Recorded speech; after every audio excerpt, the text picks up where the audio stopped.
ছিল দিওয়ালি। আমি, দিদি আর সৌভিকদা মিলে বেরিয়েছিলাম। ভাবলাম যে একটুখানি ঠাকুর দেখা যাক। আমার তো দিদির বেরিয়ে থেকেই মাথা যন্ত্রণা করছিল, তাই ভাবলাম যে আগে চা খেয়ে নেওয়া যাক। আমরা যে দোকানটায় চা খেতে গিয়েছিলাম সেই দোকানটা তো দেখেই মনে হচ্ছিল ভীষণ পুরনো। আমরা কেশর চা নিয়েছিলাম, যেটা আমি ফার্স্ট টাইম ট্রাই করছি, আর খেতে গিয়ে যথারীতি আমার জিভটাও পড়েছিল। আমরা ফার্স্ট যে ঠাকুরটা দেখলাম সেই ঠাকুরের কাছে তো কোনো লাইট দেয়নি, বাট বাইরে মন্দিরের মধ্যে লাইট দিয়েছিল। তো ঠাকুরটাকে তো ভয়ঙ্কর রকম সুন্দর দেখতে লাগছিল।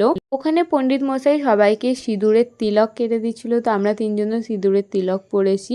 এখানে না ব্যান্ড পার্টির এত ভালো বাজনা করছিল, আমার তো রীতিমতো নাচতেই ইচ্ছা করছিল। ওখান থেকে বেরিয়ে দেখি মেলা বসেছে, মেলা থেকে তো আর কিছু কিনি না। ফুচকা খেয়ে দেন আমরা নেক্সট একটা মন্দিরে গিয়েছিলাম, যেখানে তো পুজোর সাথে সাথে ফল আর চরণামৃতও দিচ্ছিল। তো আমরা মায়ের দর্শন করে ফল আর চরণামৃত খেয়ে দেন আশেপাশে কয়েকটা ঠাকুর দেখছিলাম। দেখতে দেখতে আমাদের খিদেও পেয়ে গিয়েছিলো, অনেকটা রাতও হয়ে গিয়েছিল। তো আমরা রাস্তারই স্ট্রিট থেকে নিয়েছিলাম চাউমিন আর চিকেন পকোড়া। চাউমিনটা আমি জাস্ট 1-2 চামচ টেস্ট করার জন্য নিয়েছিলাম, আর চিকেন পকোড়াটা এক্স্যাক্টলি আমি খেয়েছিলাম। এরপর আসার সময় রাস্তায় দেখি যে একটা ঠাকুরে ভাসানো হচ্ছে আর ভীষণ বোমবাজি ফাটাচ্ছে। আমার তো এমনিতেই একটু বোমবাজিতে ভয় লাগে, তো আমার রীতিমতো ভয়ই লাগছিল।